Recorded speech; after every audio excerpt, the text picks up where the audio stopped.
आगे परम पूज्य गुरुदेव हेडिंग लिखते हैं, अपने युग की असाधारण महाक्रांति। विश्व इतिहास में कितनी ही ऐसी महाक्रांतियां भी हुई हैं जो चिरकाल तक स्मरण की जाती रहेंगी और लोकमानस को महत्वपूर्ण तथ्यों से अवगत कराती रहेंगी। छिटपुट उलटपुलट तो सामयिक स्तर पर हर क्षेत्रीय समस्या के समाधान हेतु होती ही रहती हैं, पर विश्लेषण और विवेचन उन्हीं का होता है जिनमें व्यापकता के साथ साथ प्रवाह परिवर्तन भी जुड़ा होता है। ऐसी घटनाएं ही महाक्रांतियां कहलाती हैं। पौराणिक काल का समुद्र मंथन, वृत्रासुर वध, गंगा अवतरण, हिरण्याक्ष के बंधनों से पृथ्वी का विमोचन, परशुराम द्वारा कुपथगामियों से सत्ता छीनना आदि ऐसी महान घटनाओं को प्रमुख माना जाता है जिनने काल चक्र के परिवर्तन की भूमिका निभाई। अन्य देशों व संस्कृतियों तथा ग्रीस, रोम, मेसोपोटामिया आदि की लोक कथाओं में भी ऐसे ही मिलते जुलते अलंकारिक वर्णन हैं।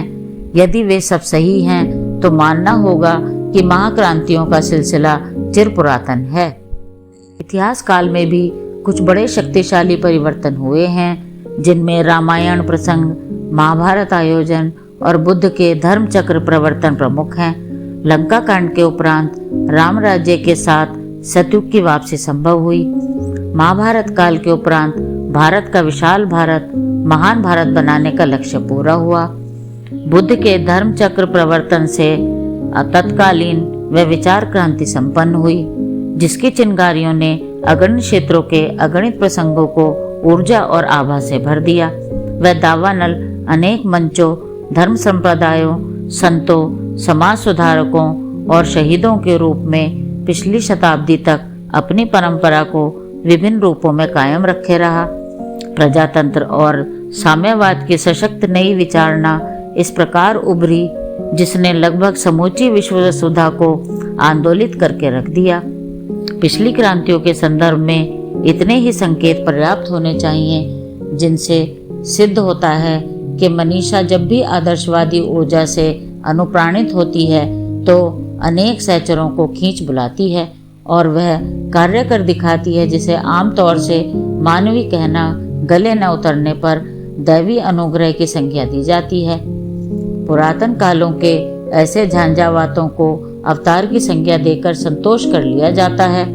असंभव को संभव कर दिखाने वाले महापराक्रमों को मनीषा की प्रखरता भी जन सहयोग के सहारे संपन्न कर सकती है।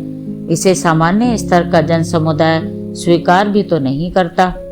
पिछले महान परिवर्तनों को युगांतरीय या युग परिवर्तनकारी भी कहा जाता रहा है। इन दिनों ऐसे ही प्रचंड प्रवाह के अवतरण का समय है जिसे पिछले समस्त परिवर्तनों की संयुक्त शक्ति का एकात्म समीकरण कहा जा सकता है। पिछले परिवर्तनों में कितने समय लगता रहा है इसके संबंध में यही विवरण तो उपलब्ध नहीं, पर वर्तमान महाक्रांति का स्वरूप समग्र रूप से परिलक्षित होने में प्राय 100 वर्ष का समय महत्वपूर्ण होगा। यूँ उसका तारतम्य अब से काफी पहले से भी चल रहा है और पूरी तरह चरितार्थ होने के बाद भी कुछ समय चलता रहेगा। अपने समय का महापरिवर्तन युगांतर के नाम से जाना जा सकता है। युग परिवर्तन की प्रस्तुत प्रक्रिया का एक ज्वलंत पक्ष तब देखने में आया जब प्राय 2000 वर्षों से चले आ रहे आक्रमणों, अनाचारों से छुटकारा मिला। शक, हूण, कोल, किरात, यवन लगातार इस देश पर आक्रमण करते रहे हैं।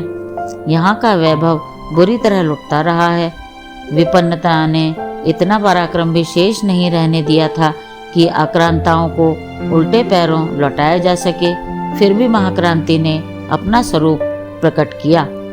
2 विश्व युद्धों ने अहंकारियों की कमर तोड़ दी और दिखा दिया कि विनाश पर उतारू होने वाली कोई भी शक्ति नफे में नहीं रह सकती। भारत में लंबे समय से चली आ रही राजनीतिक पराधीनता का जुआ देखते देखते उतार फेंका गया। दावानल इतने तक ही नहीं रुका। अफ्रीका का महाद्वीप के अधिकांश देश उपनिवेश साधारण से प्रयत्नों के सहारे स्वतंत्र हो गए। इसके अतिरिक्त छोटे छोटे द्वीपों तक ने राजनीतिक स्वतंत्रता प्राप्त कर ली। इस प्रकार उपनिवेशवाद समाप्त हो गया।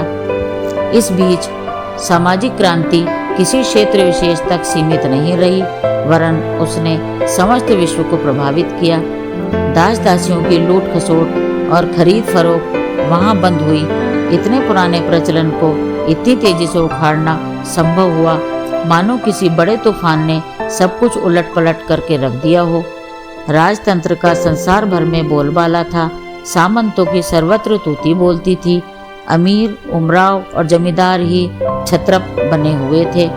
वे न जाने किस हवा के झोंके के साथ टूटी पतंग की तरह उड़ गए। स्त्री और शूद्र के रूप में 3/4 जनता किसी प्रकार अपने मालिकों के अनुग्रह पर निर्भर रहकर जीवन यापन भर के साधन बिना सम्मान के स्वीकार कर लेने पर भी काम चलाऊ मात्रा में उपलब्ध कर पाती थी। वह स्थिति अब नहीं रही। नर और नारी एक समान, जाति वंश सब एक समान का निर्धारण प्राय विश्व के अधिकांश भागों में सिद्धांततः स्वीकार कर लिया गया है। व्यवहार में उतरने में कुछ समय तो लग रहा है, कठिनाई भी पड़ रही है, पर देर सबेर में यह समस्या भी सुलझ जाएगी। यह सभी परिवर्तन इसी 20वीं सदी में हुए हैं, जबकि इन्हें जड़ें जमाने में हजारों वर्ष लग गए थे। बुझता हुआ दीपक पूरी लौ उठाता है। रात्रि के अंतिम चरण में अंधेरा सबसे अधिक गहरा होता है। हारता जुआरी दूना दुस्साहस दिखाता है। मरता सो क्या न करता वाली उक्ति ऐसे ही समय पर चरितार्थ होती है। वैसा ही इन दिनों भी हो रहा है। नीति और अनीति के बीच इन दिनों घमासान युद्ध हो रहा है। कोहराम और धक्का पेल का ऐसा माहौल है जिसमें सूझ नहीं पड़ता कि आखिर हो क्या रहा है। इस आंख मिचौनी में, धूप छांव में किसे पता चल रहा है कि हो क्या रहा है, कौन जीता कौन हारा।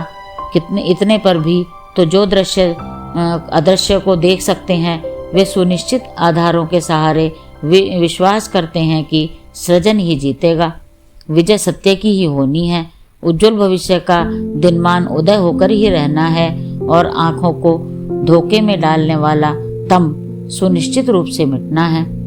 महाक्रांति के वर्तमान दौर में क्या हो रहा है, क्या होने जा रहा है, क्या बन रहा है, क्या बिगड़ रहा है, इसका ठीक तरह सही स्वरूप देख पाना सर्वसाधारण के लिए संभव नहीं।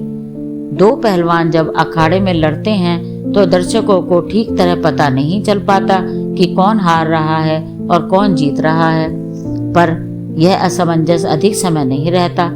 वास्तविकता सामने आकर ही रहती है। वर्तमान में बिगाड़ होता अधिक दिखता है और सुधार की गति धीमी प्रतीत होती है। फिर भी प्रवाह की गति को देखते हुए यह कहा जा सकता है कि पीछे नहीं हट रहे, आगे ही बढ़ रहे हैं। अनौचित्य का समापन और औचित्य का अभिवर्धन ही निष्कर्ष का सार संक्षेप है।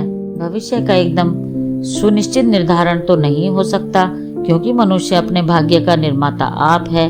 वह उसे बना भी सकता है, बिगाड़ भी। बदलती हुई परिस्थितियां भी पासा पलट सकती हैं। इतने पर भी अनुमान और आंकलन यदि सही हो तो संभावना की पूरी जानकारी का अधिकतर पता चल जाता है। इसी आधार पर संसार की अनेक योजनाएं बनती और गतिविधियां चलती हैं। यदि भावी अनुमान के संबंध में स्थिति सर्वथा अनिश्चित रहे तो किसी महत्वपूर्ण विषय पर कुछ सोच सकना संभव न हो सकेगा। यह महाक्रांति की बेला है, युग परिवर्तन की भी। अशुभ की दिशा से शुभ की ओर प्रयाण चल रहा है, प्रवाह बह रहा है। तूफान की दिशा और गति को देखते हुए अनुमान लगाया जा सकता है कि वस्तुओं को किस दिशा में धकेला और बढ़ाया जाता है। नदी के प्रवाह में गिरे हुए झंखाड़ बहाव की दिशा में ही दौड़ते चले जाते हैं। तूफानों की जो दिशा होती है उसी में तिनके, पत्ते और धूली कण उड़ते चले जाते हैं। महाक्रांति का सदा सृजन और संतुलन के निमित्त उभरती हैं। पतन और पराभव की विडंबनाएं तो कुसंस्कारी वातावरण आए दिन रचता रहता है। पेड़ पर लगा हुआ फल नीचे की ओर गिरता है, पानी भी ढलान की ओर बहकर निचाई की ओर चलता जाता है। किंतु असंतुलन को संतुलन में बदलने के लिए जब महाक्रांतियां उभरती हैं तो उसका प्रभाव परिणाम ऊर्ध्वगमन, उत्कर्ष, अभ्युदय के रूप में ही होता है। इसलिए उसे ईश्वर इच्छा या भगवान का अवतार भी कहा जाता है।